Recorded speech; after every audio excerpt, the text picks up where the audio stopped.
Hello everyone. I'm welcoming you all in our platform PKJ channel. और आज हम political theory की बहुत basic I can say if you want to start political theory paper so you should start it from this segment elements of liberalism. अगर आप राजनीतिक सिद्धांत को समझना चाहते हैं तो आपको इसी सेगमेंट से स्टार्ट करना चाहिए. वो है एलिमेंट ऑफ लिबरलिज्म यानी उदारवाद के प्रमुख तत्व. और जब मैं ये टॉपिक करवाता हूँ तो मैं सिंपली आपसे ये कहता हूँ कि ये एक इम्पॉर्टेंट हिस्सा है उदारवाद को समझने के लिए. अगर आप आगे लिबरलिज्म या मार्क्सिज्म या जेंडर फेमिनिज्म इन सब को समझ लेते हैं then definitely you will easily move forward in concept section. जब आप इसको समझ लेते हैं तो आप आसान से जो विचारधारा है, जो विचार है, संकल्पना है राजनीतिक सिद्धांत की, उसको समझ सकते हैं. तो आज हम उदारवाद के प्रमुख एलिमेंट्स से आपके साथ बात करूंगा. और मैं आपको बताऊं कि जब मैं ये कर रहा हूं तो मैं एंड्रू हेवुड की बहुत फेमस किताब है पॉलिटिक्स, उसको एक रेफरेंस पॉइंट बना के आपको ये सेगमेंट करवा रहा हूं. पहला जो लिबरलिज्म का एलिमेंट है वो है इंडिविजुअलिज्म. और इंडिविजुअलिज्म के बारे में कहा जाता है individualism is the core principle of liberal ideology. यानी व्यक्तिवाद उदारवादी विचारधारा की केंद्रीय सिद्धांत है. मतलब उदारवाद के लिए इंडिविजुअल बहुत इंपॉर्टेंट है. सेकेंड पॉइंट देखिए, believe in the supreme importance of human individual as oppose to any group.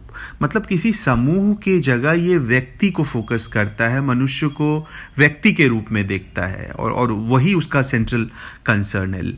And third one is human being seen first and foremost as individual.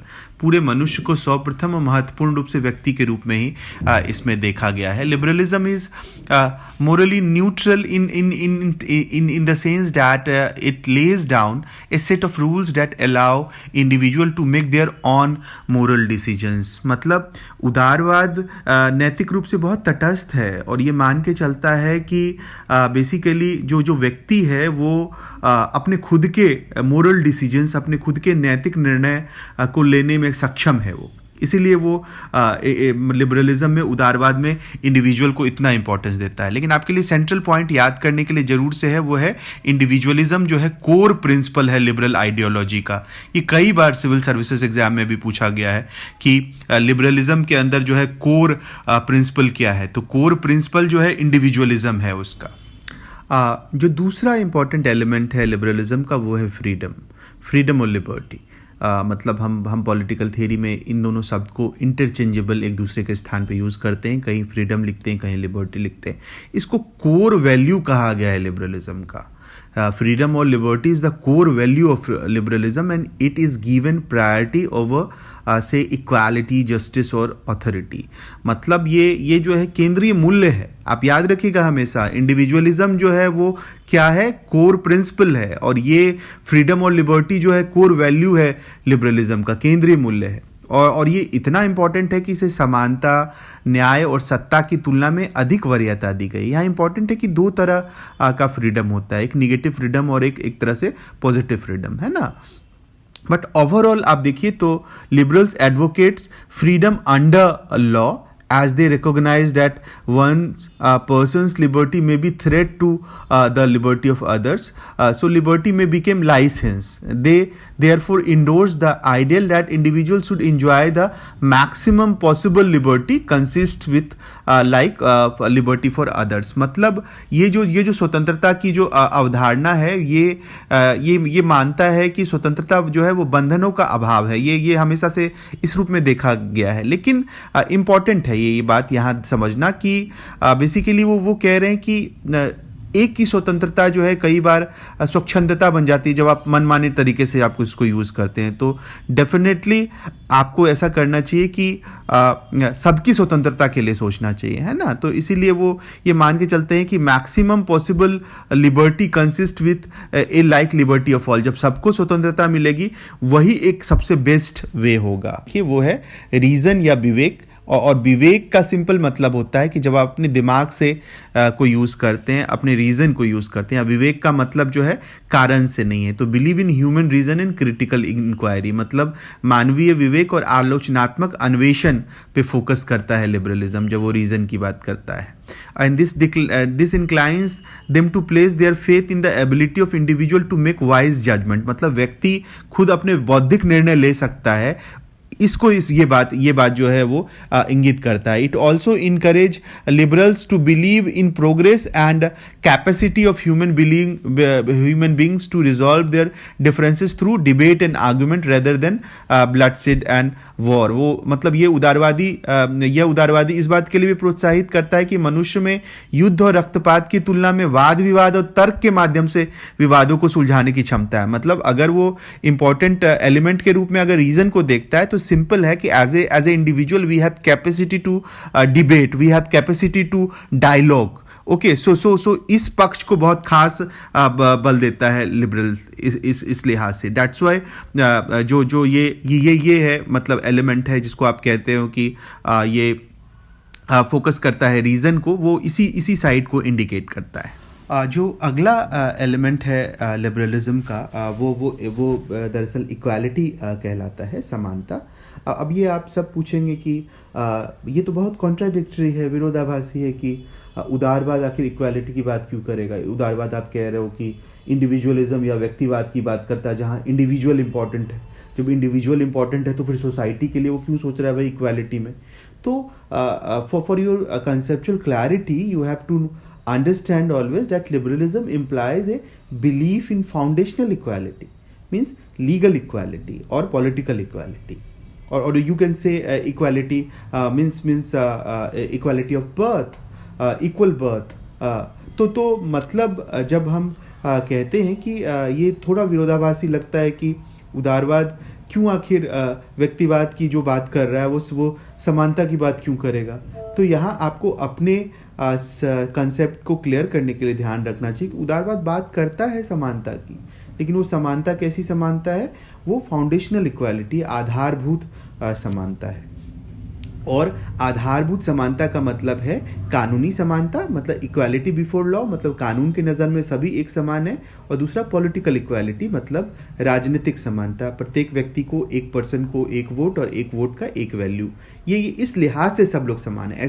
ऐसा है कि आप अगर गरीब हैं तो आपके भी वोट एक हैं, और कोई अमीर है तो उसको भी उतना वोट है। तो इस स्तर पर वो राजनीतिक समानता की बात करता है, ये क्लियर रखना चाहिए। लेकिन इंपॉर्टेंट बात क्या है, इंपॉर्टेंट बात डजंट इंडोर्स सोशल इक्वालिटी और equality of outcome, rather than they favor equality of opportunity that gives all individual an equal chance to realize the unequal potential. Therefore this support to principle of meritocracy। यहाँ important बात यह है कि जो उदारवादी है वो सामाजिक समानता की बात नहीं करता या परिणामों की समानता की बात नहीं करता। इसका क्या मतलब है, इसका सिंपल मतलब है कि वो ये नहीं कहता कि समाज में सबको एक जैसा समान हो जाएगा सब लोग, या सभी स्टूडेंट अगर एग्जाम दे रहे हैं तो उनका एक जैसा परिणाम होगा, ये कभी नहीं कहता लिबरल्स। अगर आपने सबने एग्जाम दिया है पूरे क्लास ने, तो मे भी किसी को 90% आएगा, किसी को 70 आएगा, किसी को 50 आएगा, कोई फेल करेंगे। तो ये प्रिंसिपल ऑफ मेरिटोक्रेसी पे विश्वास करता है। मेरिटोक्रेसी का मतलब है मेधा, आपका मेरिट, यानी जो मेरिटोरियस है वो ज्यादा लाएगा, जो उससे कम है वो उससे कम लाएगा। इस सेगमेंट को वो मानता है। इसको हमेशा ध्यान रखिएगा आप कंसेप्चुअल क्लैरिटी के लिए कि वो फाउंडेशनल इक्वालिटी की बात करता है लिबरल्स, यानी कि आधारभूत समानता की बात करता है उदारवादी। और आधारभूत समानता या फाउंडेशनल इक्वालिटी में क्या है, उसमें उसका पार्ट है लीगल इक्वालिटी और पॉलिटिकल इक्वालिटी, है ना। वो कभी भी जो है इक्वालिटी ऑफ आउटकम की बात नहीं करेगा। वो इक्वालिटी ऑफ अपॉर्चुनिटी की बात करेगा कि सबको एक समान अवसर दे दीजिए, लेकिन वो इक्वालिटी ऑफ आउटकम या की बात नहीं करेगा, यानी सबको एक समान परिणाम देने की बात नहीं करेगा। हमेशा याद रखिएगा इस सेगमेंट को। उसी तरह इम्पॉर्टेंट एक और बात है कि लिबरलिज्म जो है वो टॉलरेंस यानी सहिष्णुता को फोकस करता है। जब भी हम बात करते हैं टॉलरेंस की तो आप ध्यान रखिएगा कि liberals believe that toleration is both A guarantee of individual liberty and A means of social enrichment, मतलब व्यक्तिगत स्वतंत्रता और सामाजिक संवर्धन दोनों के लिए जो है वो इम्पॉर्टेंट है मतलब toleration, and they believe that pluralism in the form of moral, cultural, political diversity is positively healthy. जब हम टॉलरेंस की बात करते हैं, आप याद रखिए टॉलरेंस जो है वाइडर फॉर्म है रीजन से। जब विवेक की बात करते हैं तो हम कहते हैं इंडिविजुअल रीजन, यानी व्यक्तिगत विवेक, लेकिन जैसे ही टॉलरेंस की बात करते हैं तो आपका इंटरैक्शन सोसाइटी के साथ जो है वो टॉलरेंस क्रिएट करता है। मतलब एक तरह से प्लूरलिज्म यानी बहुलवादी विचार के साथ सहिष्णुता निर्भर करता है। जैसे आप अपने सहयोगी के साथ, अपने पार्टनर्स के साथ, अपने पड़ोसी के साथ जब बहुत अच्छा व्यवहार करते हैं तो वो टॉलरेंट कहलाता है ना। तो बेसिकली वो एक तरह से प्लूरल होता है फॉर्म में, क्योंकि एक व्यक्ति से अधिक का मामला है ये। And it promotes debate and intellectual progress, and liberals believe that there is a balance of natural harmony between rival views and interest। और इसीलिए टॉलरेंस इंपॉर्टेंट है लिबरल्स के लिए, क्योंकि ये हमेशा मान के चलता है कि जो भी विरोधी विचार भी है उसके बीच में भी आपस में क्या होना चाहिए, आपस में उनके बीच जो है एक बैलेंस होना चाहिए, एक इंटरैक्शन होना चाहिए। ये बहुत इंपॉर्टेंट। इसलिए आप देखिएगा लिबरल डेमोक्रेसी में जैसे हम लोग रह रहे हैं तो हम देखते हैं कि सोशल मीडिया पे बहुत सारे लोग सरकार के पक्ष में भी बात करते हैं, बहुत विपक्ष में भी बात करते हैं, लेकिन दोनों ही विचारों को इक्वली हम रखते हैं सामने में, क्योंकि हम राइवल्स व्यू और इंटरेस्ट को सबके बीच में एक बैलेंस करने की कोशिश करते हैं। इसलिए लिबरल्स के लिए टॉलरेंस भी बहुत इंपॉर्टेंट है। अगला है उसी तरह कंसेंट। कंसेंट का मतलब होता है सहमति, है ना। एंड और liberal in the liberal view authority and social relationship should always be based on consent और willing agreement, and government must therefore be based on the consent of the governed. In this sense, authority arises from below and is always grounded in legitimacy। Consent का सीधा मतलब है सहमति। मतलब अगर कोई सरकार या शासन या सत्ता लिबरल डेमोक्रेसी में आती है तो वो सहमति पर आधारित होती है। और किसकी सहमति? कंसेंट ऑफ द गवर्नड, यानी शासितों की सहमति। या गवर्नड का मतलब है फॉर एग्जाम्पल अगर आपने दिल्ली में आम आदमी पार्टी को की सरकार बनवाई, या सेंट्रल स्टेज में आपने मोदी जी की सरकार बनाई, तो बेसिकली आपने बनाई है तो वो आपके कंसेंट पे, आप जो है आम मतदाता जो है वो यहाँ पे गवर्नड है तो उसके कंसेंट से बनती है। और कोई भी सरकार जो है उसी के लेजिटिमेसी के बेसिस पे जो है वो टिकी रहती है। तो इसीलिए कंसेंट भी बहुत इंपॉर्टेंट है इसके अंतर्गत। Last point is point number 7 is elements जो है लिबरलिज्म, उसमें आप कह सकते हैं कॉन्स्टिट्यूशनलिज्म। एंड बेसिकली कॉन्स्टिट्यूशनलिज्म और संविधानवाद जो है वो ये मान के चलता है कि जो आइडियल्स एंड द मोरल्स और you can say the basic philosophy जिस पे कॉन्स्टिट्यूशन बेस्ड होता है वो कॉन्स्टिट्यूशनलिज्म है। मतलब संविधान जिस दर्शन पर, नैतिकता पर या आदर्श पर आधारित होता है वो संविधानवाद है। तो basically against टायरेनी and dictatorship, liberals democracy believe that idea and philosophy of constitution is important basically, and in other words liberal believes in constitutionalism. ये लिबरल्स के कोर आइडिया में कॉन्स्टिट्यूशनलिज्म है, यानी संविधानवाद है। यानी अगर आपने सातों पॉइंट्स को नटसेल में देखा है तो आपको याद होना चाहिए, पहला जो एलिमेंट था वो था इंडिविजुअलिज्म यानी व्यक्तिवाद। जो दूसरा एलिमेंट आपने देखा वो है फ्रीडम। जो तीसरा एलिमेंट है वो फ्रीडम के बाद जो तीसरा एलिमेंट हमने किया वो था रीजन। फोर्थ एलिमेंट हमने बात किया इक्वालिटी पे, फोर्थ। और इक्वालिटी के बाद हमने अगला फिफ्थ जो बताया वो था टॉलरेंस। सिक्स्थ था कंसेंट यानी सहमति, और सेवेंथ था कॉन्स्टिट्यूशनलिज्म।